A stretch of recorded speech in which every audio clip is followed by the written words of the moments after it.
talking about legacy listings, how you can leverage real estate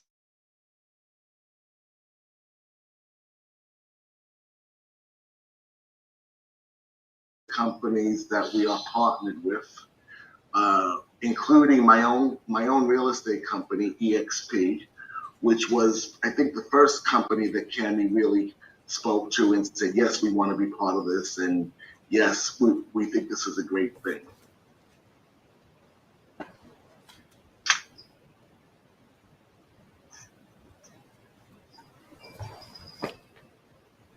So the first thing that Cami likes to start with is this fun little slide warning: you cannot unlearn the truth. And it's kind of funny, but it's also actually very truthful in the sense that when you actually learn about this and you know what this is, it really does change your perspective, and you see things in a way that you wouldn't have before. When I first learned about this, my first thought was, my God, how come the whole world doesn't know about this, and why isn't everybody doing this? And I started calling nonprofits to tell them about this before I even understood really what it was.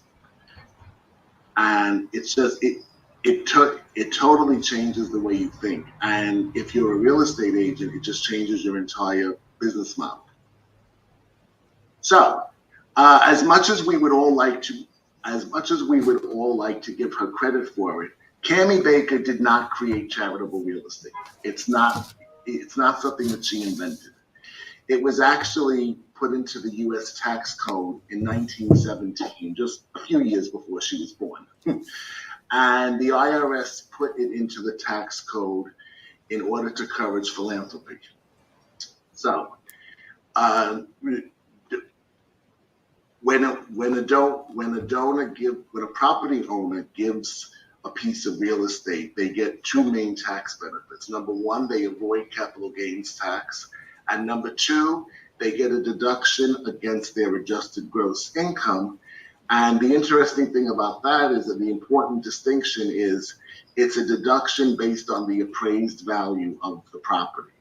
So they regardless of what the property sells for, the homeowner gets a deduction based on the appraised value against the adjusted gross income, and if necessary, that deduction can be spread out over the course of 6 years. Now, keep in mind, here in the Real Agents of Change, we are not tax accountants, we are not lawyers, so when a property donor does have a piece of property that they're interested in donating, one of the first things we do is we explain to them, you need to run this by your own tax professionals and your own lawyers to make sure that it makes sense for you. Because while we definitely want to help the nonprofits, we don't want to encourage a donor to do something that's not going to be right for them. So that's my little disclaimer. I don't want anyone to think that we're tax accountants, because we are not. Okay. So it sounds pretty simple, right? Well, what you're probably asking at this point is, yeah, it sounds simple, but if it's so simple, how come I've never heard of it? Well, the answer for that is simple. As it says on the slide, complexity and risk stop the donations from happening. 1.3 million nonprofits in the country, and less than 0.5% take real estate.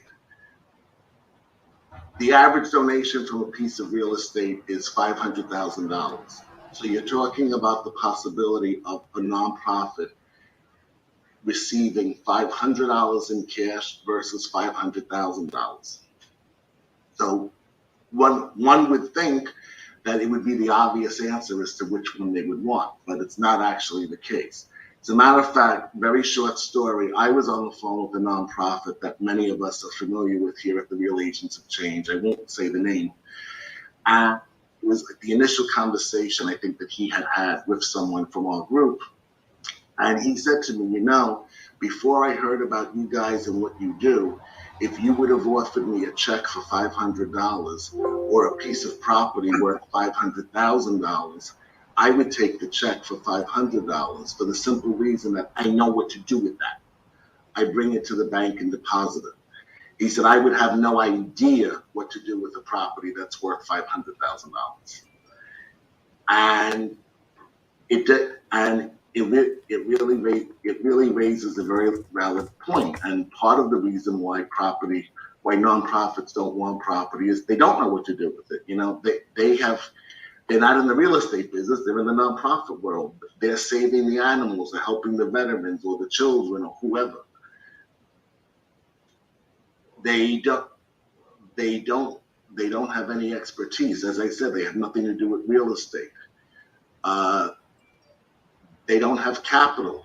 One of the wonderful things about the way real estate, charitable gifting of real estate works with the groups that we work with is that a person can give an entire donation or a partial donation. So for example, if Pat has a $3 million home and she loves her local animal shelter, she could say to us, I really love my local animal shelter, but I don't love them quite that much. Give me please $1 million for my home and take the other $2 million as a donation.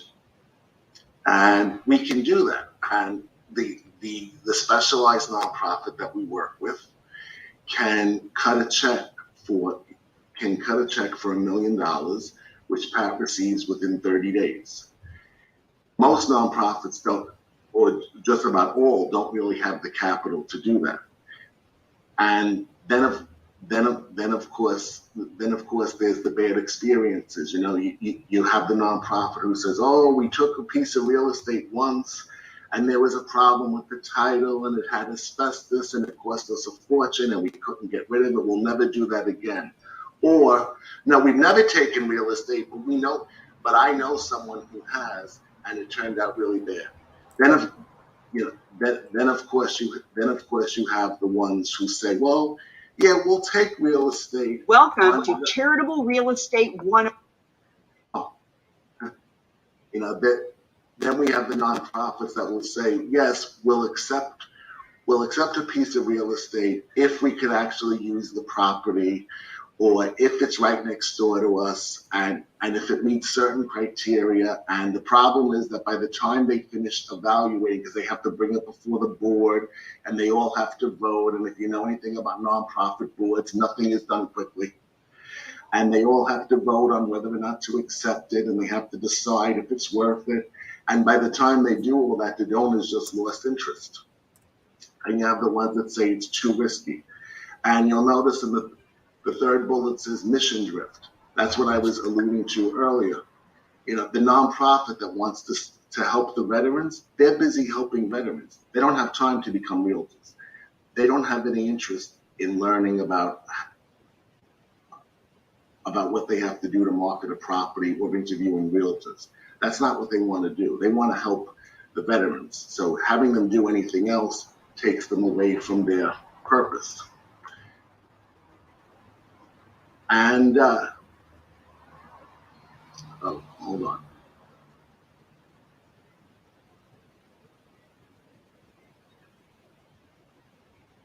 So we've discussed the reasons why nonprofits up to now have not really wanted to accept real estate.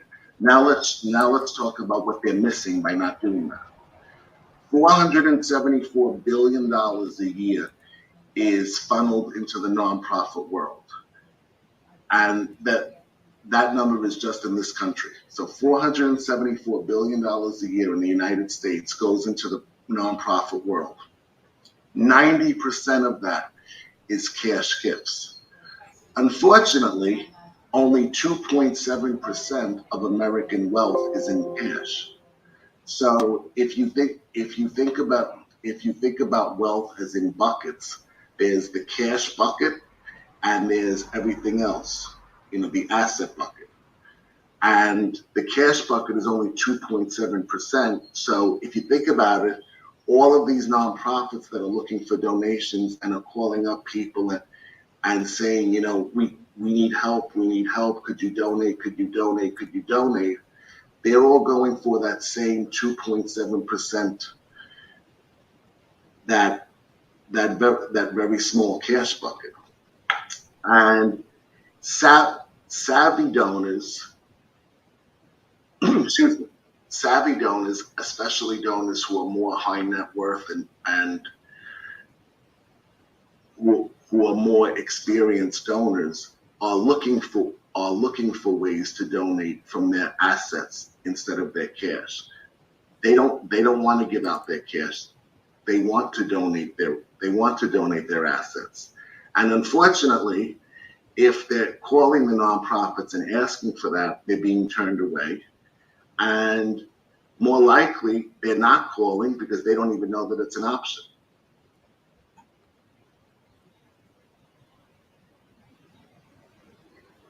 And again,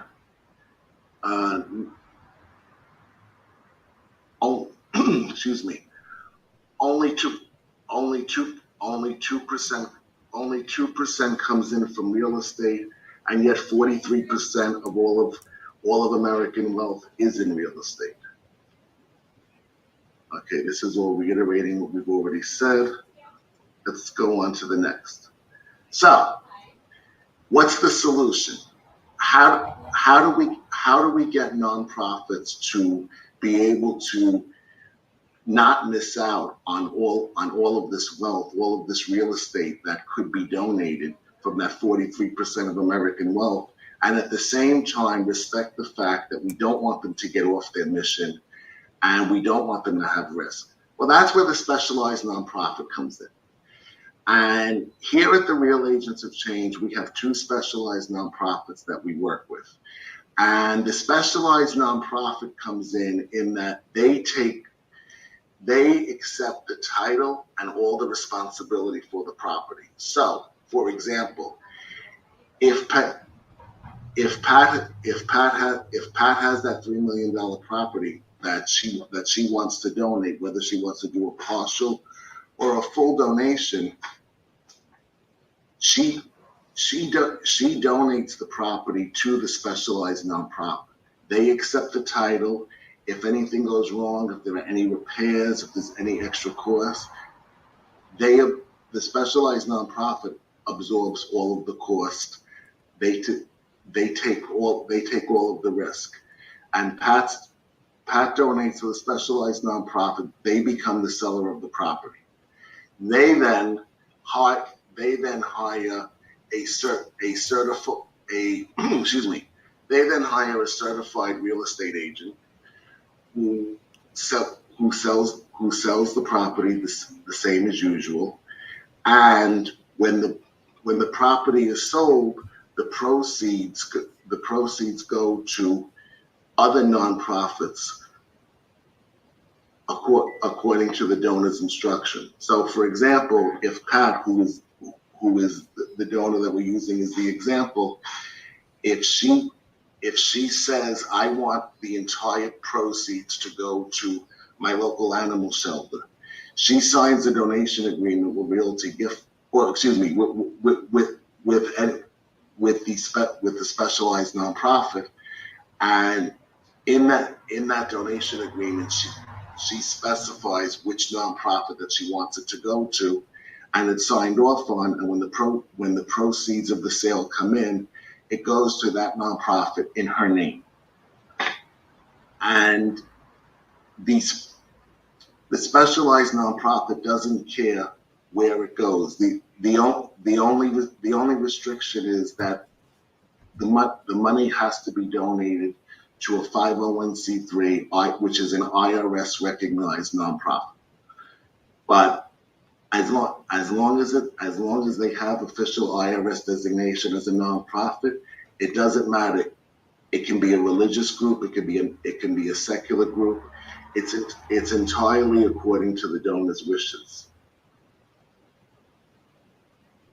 Some of the nonprofits that have benefited from gifts of real estate are on this screen. many of the names you probably recognize: AARP Foundation, Habitat for Humanity, National Geographic, ALS Association, the Mayo Clinic. Some of the ones that are not on this list, but I happen to know have benefited: the Boys and Girls Club, Colorado Public Radio, Catholic Charities, Muscular Dystrophy Association, Make-A-Wish Foundation. You know, there's a huge list of nonprofits that have actually accepted real estate and or have benefited from real estate through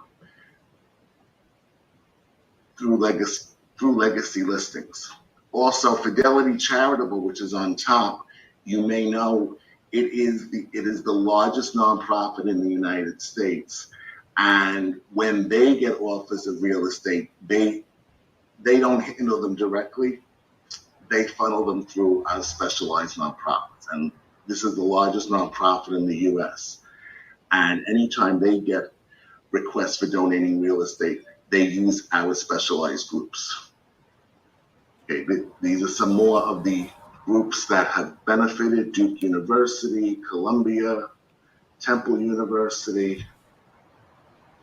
So yeah, this is explaining the process with which I already went over. The property donor who has charitable intent, wants to donate a property, donates it to the specialized nonprofit. Specialized nonprofit takes the title. They hire the real estate agent at a full commission, by the way, for those of you who are real estate agents on the call. The property is liquidated, and then the donor's nonprofit receives between 90 to 98% of the proceeds after all the expenses. The specialized nonprofit takes between 1 and 8% generally. One of the specialized nonprofits that we work with generally takes about 6%, and that's just to cover their own expenses and keep their lights on too. Okay, nonprofit benefits. As I already said, the average donation from a gift of real estate is about $500,000.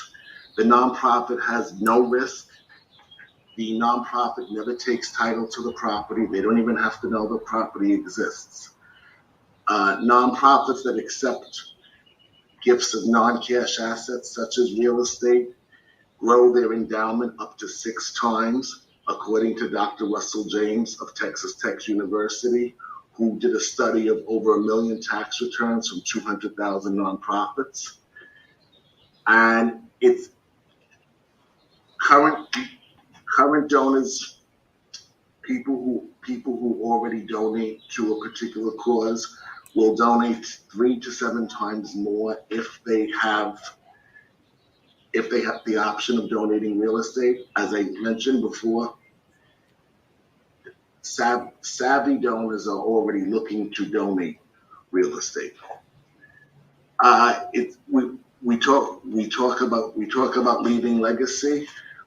I like to say living legacy, and talking to donors maybe who are of a certain age and saying to them, you really love your church and you want to really benefit them. Well, instead of waiting to die, and then you'll put through the gift of real estate, and you'll get your name on a plaque on the wall.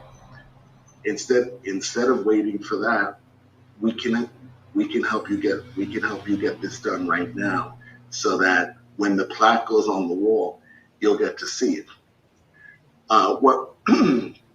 One of the great things about partial donations is that, like, for example, if you had someone who had a piece of property who was getting on in years, and they said, I have 2 kids, and I know the kids aren't going to want my house, and I'm really ready to move to Florida to start the next stage of my life, and I love my church, and I would like the church to benefit from my house. Well, what we can do is we can have them do a partial donation, give the donor whatever amount of money that they need. You use the rest for the donation. The church benefits from the money. The church doesn't have to be any part of the transaction at all. They get to benefit from the donated proceeds, and then with the cash that the donor receives from the specialized nonprofit, one of the things the person can do if they want is they can purchase life insurance policies for the two kids, which of course life insurance passes tax-free. So they can purchase life insurance policies so that the children are taken care of, and the money that they receive is not taxable. All right, so you'll notice on the slide it says everyone has a Linda. And if you are already part of the group, you've already heard the story 100 times, but if you're not, let me explain what that's there for. So when we talk about charitable real estate and the tax advantages and everything, you might be thinking to yourself, well, sure, this is great for rich people. This is great for people who are big time donors, but it's not for everyday people.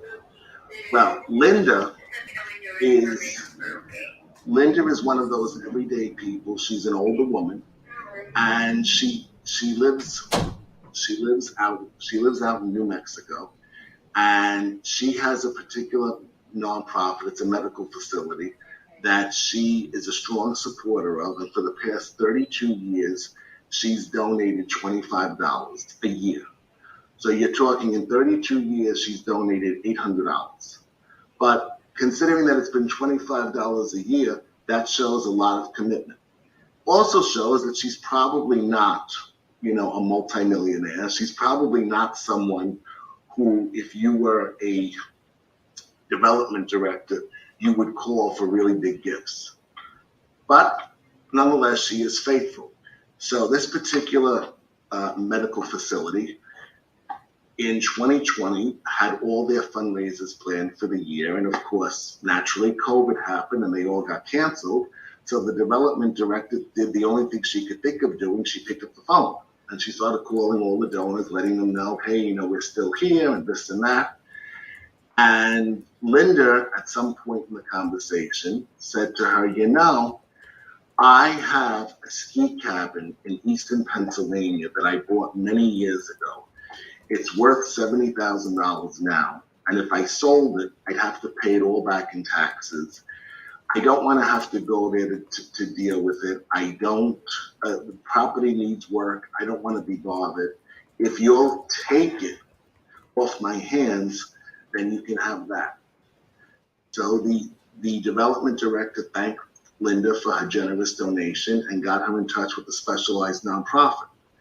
Specialized nonprofit accepted the property and hired a realtor right away. The realtor got estimates for what it was going to cost to fix up the place. They said it would cost $10,000, and they were in the middle of hiring workers when a buyer came along and said, you know what, don't do anything. Give me a credit for $10,000 at the closing, and I'll have it fixed the way I want it. So within a very short period of time, when everything was said and done, this nonprofit received a check for $40,000. That's pretty darn impressive from a woman who was giving $25 a year for 32 years. And so now Linda has the prestige of seeing her name as a $40,000 donor, when obviously this is something she wouldn't have been able to do otherwise. And the interesting twist to the story is, because she has the write-offs against her adjusted gross income, since this happened now, Linda still gives every year, but instead of $25 a year, she's upped it to $200 a year. So that's the interesting twist. The point of the story, everyone has a Linda. Cami always uses the example of that you already know someone who has been in prison. They may not have actually told you that, but you do. You know someone who has piercings in places that you can't visibly see. And you also know someone who has tattoos in places that you wouldn't see. But the idea is that you don't know this because you don't ask and you're not having the conversation. Well, the same way, everyone has a Linda. You already know someone who may not appear to be wealthy and who maybe who isn't wealthy, but who has a piece of property that they'd be happy to donate, that they'd be happy to get off their hands. You know, maybe like Linda, it's a person who has the summer home that the kids use, and while the kids are going through menopause, they have their own kids and they have no interest in the property. Or maybe it's a landlord who has multiple properties and this one particular property is just a thorn in his side and he would love to have it out of his portfolio. So the idea is that everyone knows someone that this could be good for. And certainly every nonprofit has donors on their donor list, just like Linda. Everyone has donors on their list who has property and who would be willing to do this if they knew it was an option. But you don't know until you start to have the conversations. Okay, we did that. Solution. Hold on. Yeah, so this is everything we already discussed. The donor, you know, they're out of the property in 30 days.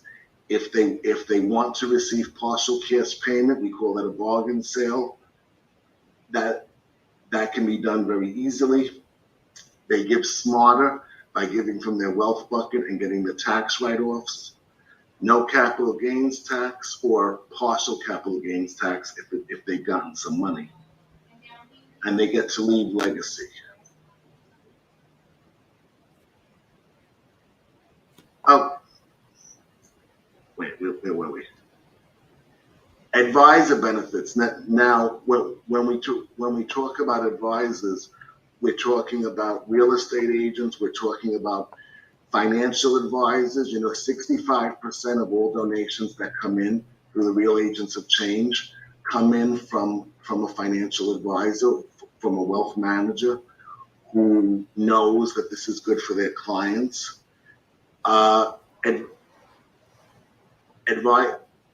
Advisors can be attorneys, you know, anyone really who works with clients. So what are some of the benefits to the advisors? Well, number one, making money while making a difference. If you're a real estate agent, you get paid a full commission automatically by the specialized nonprofit. There's no haggling, there's no asking, and there's no competing, because if you are the only certified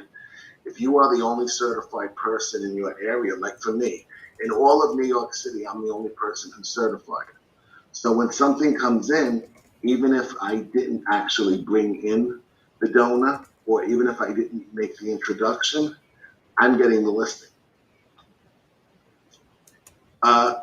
Can support lots of causes. You know, I'm a former educator, so I am much more impassioned about nonprofits that are educationally based. I also do have somewhat of a religious background. I have a church that I attend, so I really am very passionate about faith-based organizations as well. But that being said, I'm here to support any nonprofit that wants to work with us. Unique sales proposition. I don't really like that wording, because when we talk about charitable real estate, we're not selling anything. We are offering people opportunities.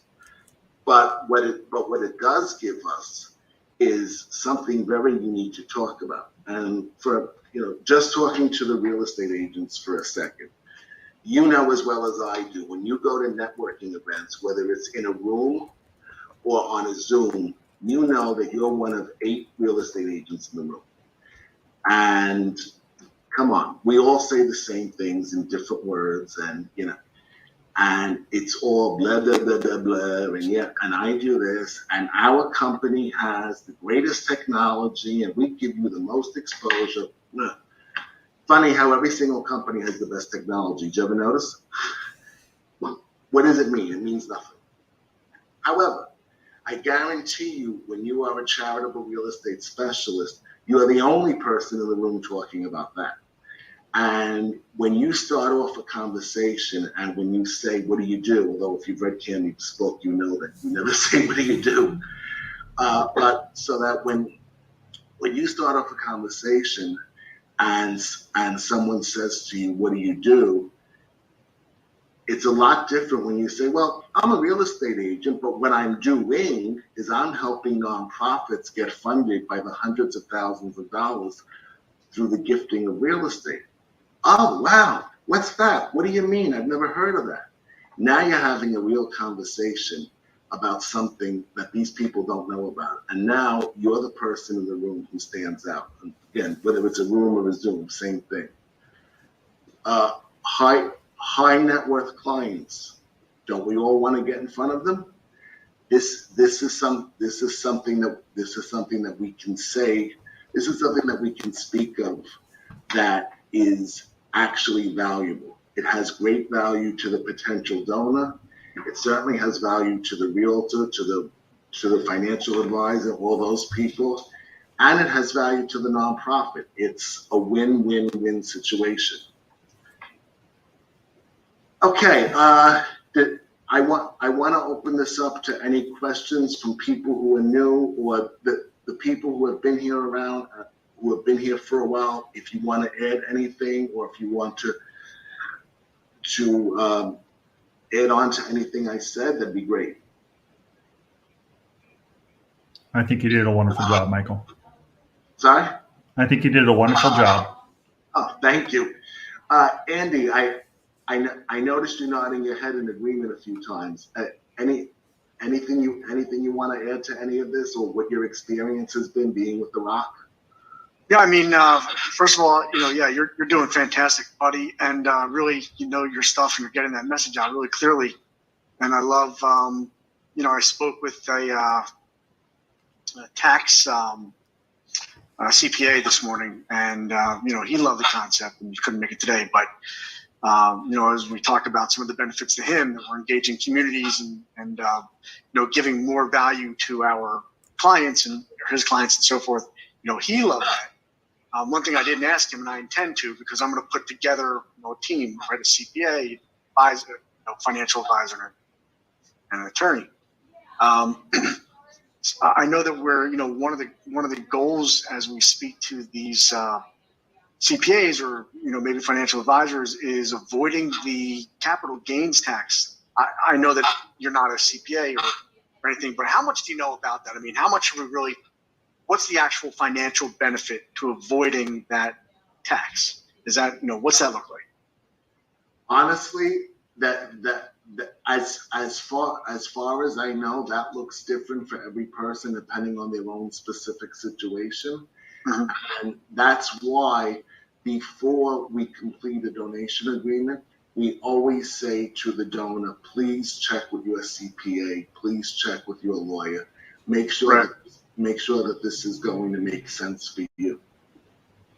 And I am not at all qualified to speak about taxes and rates, and honestly, I find it very boring. So, even if I were qualified, it wouldn't be a topic I'd want to get into. Fair enough. Some people find those things exciting. I'm just not one of them. However, I do think that anytime, this is a personal opinion, anytime you have the opportunity to, how shall we say, redirect dollars that would go to taxes to an organization that has a mission that resonates with you and that you believe in, and that is good for others, I think that is fantastic. I personally would much rather see my money going to an organization that I care about rather than to taxes where I don't really know what it goes to. Yeah. So, yeah. 100%. Well, I guess I'll learn more too as I engage, these other professionals and get deeper with those questions. And I certainly will bring that back to this group to help as I can. But you're doing awesome, man. This is really just so exciting. Really, really exciting. And also, to your point, Andy, one of the things that happens when a donor says, "Hey, I have a piece of property that maybe you might want to consider," one of the first things that happens is the specialized nonprofit, if they look at the property and they're interested in accepting it. And you should know that any type of real estate is fair game except timeshares. That's the only thing that they don't deal with. Any other type of real estate is accepted.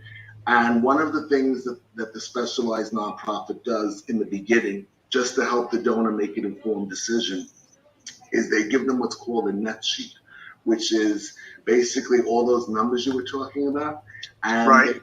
They say to them, okay, it's a 2-column sheet. On the left side, this is what it would look like from what we estimate, from what you've told us, if you sold the property, the traditional sale.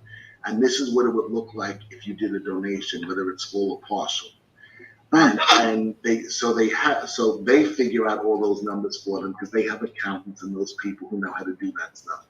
Right. And they give it to them, and then they say, okay, now when you're going to your CPA to talk to them about it, you can show them these numbers, and make sure that it makes sense. And and the other thing that I neglected to mention in terms of benefits, and again, this is for the nonprofits and for the real estate agents, with the charitable gifting of real estate as it's handled by the ROC, real estate donations can come from anywhere in the country. So, for example, my local church, which I'm really very passionate about, we're here in Brooklyn, New York. Sam is out in LA. If Sam has someone in LA who has a piece of property they want to donate, and let's say maybe there's $20,000 or $30,000 left over, and they don't know really what to do with it, Sam can suggest my church, and my church, who's never met Sam and never met his donor, could potentially get a check, from Very cool. From this property clear across the country. Very cool. Yeah, so that the property doesn't have to be local to the nonprofit, and from a real estate standpoint, the other benefit is the opportunity for referral fees. If I have someone who calls me right now and says, hey, I have a home in LA that I would like to donate.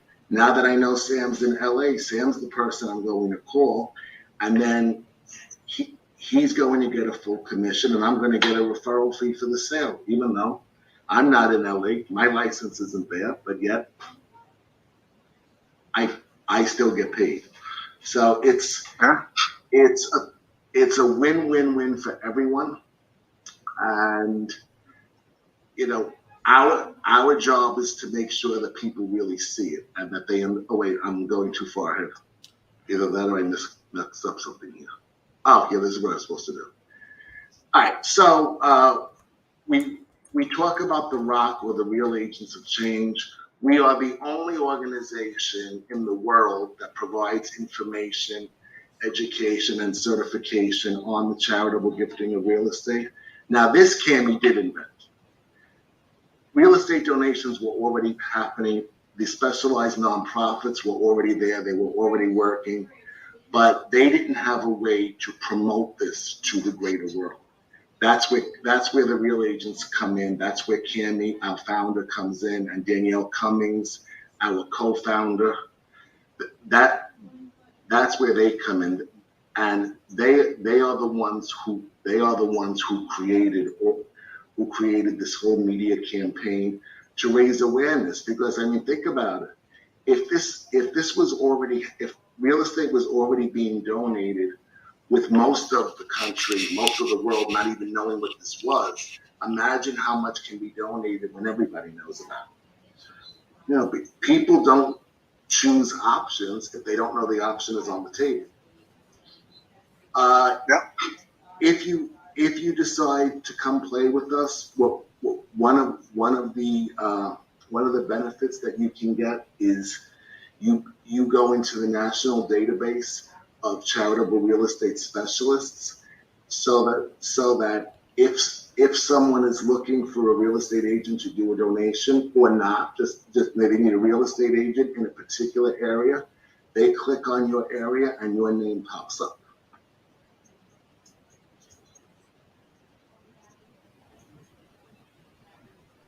Very cool. Yeah, so let's see what else. There's a couple of other things. All right, so next steps.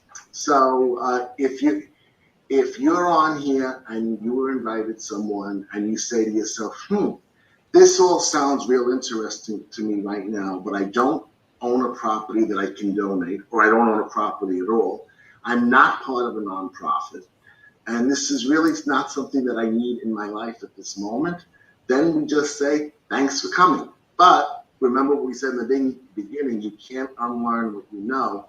And I guarantee you are going to hear about someone who's complaining about this property that they wish they didn't have, or who is raising money for their nonprofit and they're asking you to buy a raffle ticket to spend $20 to win the raffle item that you don't want in the first place. Great opportunity to say to them, I really don't want to buy a raffle ticket, or maybe I do, but I heard something about this thing where you can benefit from gifts of real estate and you don't even have to accept the property. I don't really know what it is, but why don't I put you in touch with these people and they can explain it to you. So if you don't have a need at this time, we say thanks for coming. We appreciate your time, but do keep it in mind, because you really never know. You really never know when you're going to meet someone, or if you already know someone that this could benefit and you'd want to share it with them. Now, if you happen to have a gift of real estate, if you happen to have a piece of property that you're saying to yourself, gee, maybe I could do this right now, we invite you to click on the link, therock.com/property evaluation, and it will ask you the address of the property and some questions, and you'll have an opportunity to speak with our specialized nonprofit. If, like me, you get this and you're like, yeah, I want to know more, I want in on this, you have any of the 3 links. The first link is just for frequently asked questions. There's a link about donations, and then there's the link to sign up for the masterclass. The masterclass is a 3-hour class which Cami teaches alone. And it goes in depth about exactly what charitable real estate is, what the benefits are to the nonprofits, to the donors, to the advisors. How do you talk about this to someone? What to say, what not to say. And I have to tell you, as a forewarning, if you want to get certified, I encourage it. This will change your thinking forever. But it'll also make you kind of sad at how many people just don't get it. I mean, I have had conversations with nonprofits that no, sorry, we don't do that. I'm like, you don't even understand what it is. How do you know you don't do it? I'm like, do you accept money? Because if you do that, then you do this. Because we're not asking you to accept the real estate. We're not asking you to do anything. They don't get it. But that's okay.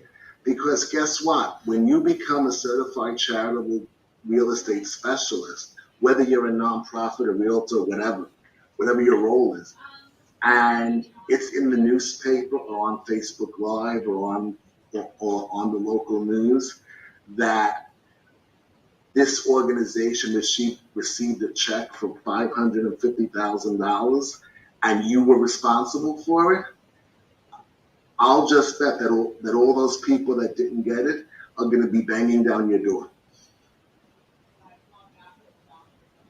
Okay, and this is everything I was alluding to before. Whether you want to come on board right now or you feel that this isn't relevant for you right now, you already know people that deserve to hear about this. Again, we're not selling anything. If we're sharing information, and we feel, I know Cammie feels very strongly, that we who know about this have a moral imperative to share it with the people who can benefit from it. What they choose to do with it is on them. But we have a moral obligation to say, hey, there's a better way to fundraise. There's a better way to do what you want to do. We want to share it with you. If they choose not to do it, well, that's entirely on them. That's their choice. Okay, these are some cool pictures of signs that mention, I don't know if you could see it, and I don't know how to make it bigger, so forget that. But the sign on the left says 100% of the proceeds from this sale donated to, and it has the name from a specific organization. That's something that will make your real estate sign stand out for sure. I've seen for sale signs in my area for years and years, even before I ever thought about going into real estate. I never saw a sign or a posting on the multiple listing service that even part of the donation was going to go to an organization.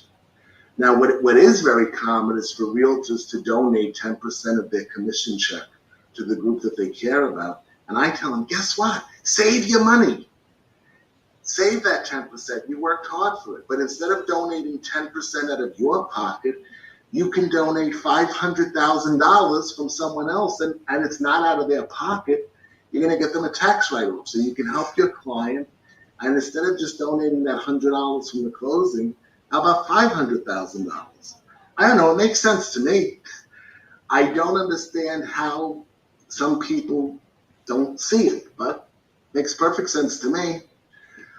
This is Cammie's new book. Real Estate is Hot, Fundraising is Not. It should be coming out within the next month or so, I believe. Incidentally, if you haven't read Cammie's first book, Mingle to Millions, The Art and Science of Building Business Referrals and Building Business Relationships and Mastering Referrals, great book to get. And no, that's not part of this webinar. I just threw this in because I love the book.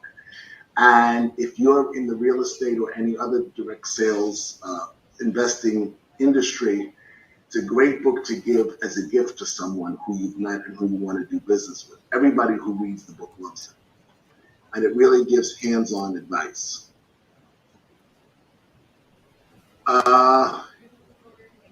So if you know that you want to become a real estate specialist, as I said, you can go to this website and register for the master class. When you registered for the master class and you fulfill the other requirements, you get a certificate of completion that looks very much like this. This is Cammie's info if you want to reach out to her directly about any of the things we've talked about. She's one of the few people nowadays that actually answers the phone. You don't have to send an email or text. You can actually call her and she'll answer the phone, like a normal person. Okay, so that pretty much wraps up the presentation. Are there any closing comments, questions, anything like that? Sam, you have anything? No, great job. Great job. I appreciate you doing this. Otherwise, I probably would have had to do it. Thank you. Yeah, I'm really very, very passionate about the material and about the concept. Not so passionate about Zoom, but I really do appreciate the opportunity with the technology to be able to have people in all different states sitting together and meeting and learning something. So I do acknowledge how great it is, even if I'm not a lover of actually presenting on it. All right, well, anyway. Sorry? You did awesome. You did awesome, Mike. That was fantastic. 100%. Well, thank you very much. I'm going to take us off record if I can figure out how to do that. Yeah, you know what? I don't think that. Oh, wait, let me stop share. That should work. All right, well, I don't have a button for that, so and it's 1 o'clock anyway, so let's just go. And everybody have a great day. Thanks, Michael. Well done. Thank you. Thanks, Sam. Thanks, Michael. Bye, buddy. See you, Sam. Take care, everyone. Thank you, Andy. Bye, buddy. I'll see you. Thanks, man. Bye. Bye. Bye.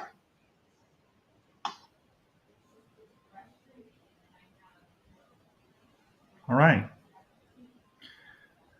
All right. Now that's over, I should be able to turn on my camera again.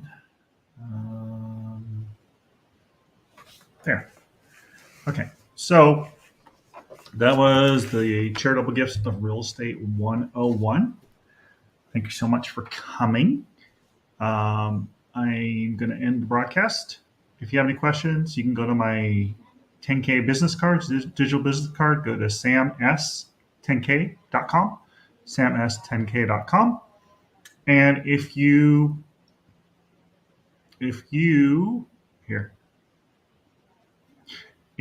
are not happy with your current broker, make sure you visit can'tunseethis.com. Can'tunseethis.com. And like the domain name says, can't unsee this. Once you watch the video and get your mind around it, you'll never be the same. And I have a great mentoring program that's part of being with eXp. We're over 80,000 agents across the country, across the world. We just opened New Zealand. So let me know if I can assist you in your real estate career, as well as, while I'm on this Zoom, I might as well pitch all the things that I got going on right now. If you are in real estate and you don't have branded materials, come and look at SAMS, SAMS 10k.com. We have a real estate branding toolkit there. Take a look, or you can go to silversolutionsleads.com. Thank you so much. I appreciate you. And I'll do one more thing. We're serving those who serve. I am a veteran. My wife is a medical professional. I just helped a firefighter get $4,800 back in his pocket on his listing. Nonprofits I'm working with on the Charitable Gifts of Real Estate. Educators, I've helped several of them to sell their homes and get 20% back in their pocket. Go to samsheroes.com if you know any heroes in the community. And let's see, what else do I got here? I got a plethora, like my daughter's favorite word, plethora. Let's see. Here's top 4 reasons why agents leave their brokerage. Better split, smaller cap, no royalty fee, so that you keep more money in your pocket. We have a great dashboard back-end system. It's a lot more user-friendly. You get paid at the table. Stock options, agent owned, and you can earn stock in 5 different ways. We have a revenue share plan. So realtymentor.club. Let me make sure that one works. If not, let's see. Okay, that one is working. Realtymentor.club. So you can go to that and look at my mentorship program. Let's see. I think I covered everything. And if you want to earn your real estate license, and want to work for yourself but not by yourself, go to realtymentor.club. And I have some clubhouse rooms like right now. And let me go see if anyone's in my room. Okay, so we're going to end this video presentation. I appreciate all of you. And if you need to get a hold of me, you can either go 661-418-7325, 661-418-REAL, or you can visit sams10k.com, sams10k.com. So sams10k.com. We will talk to you soon, and thank you so much for watching. Make it a great day.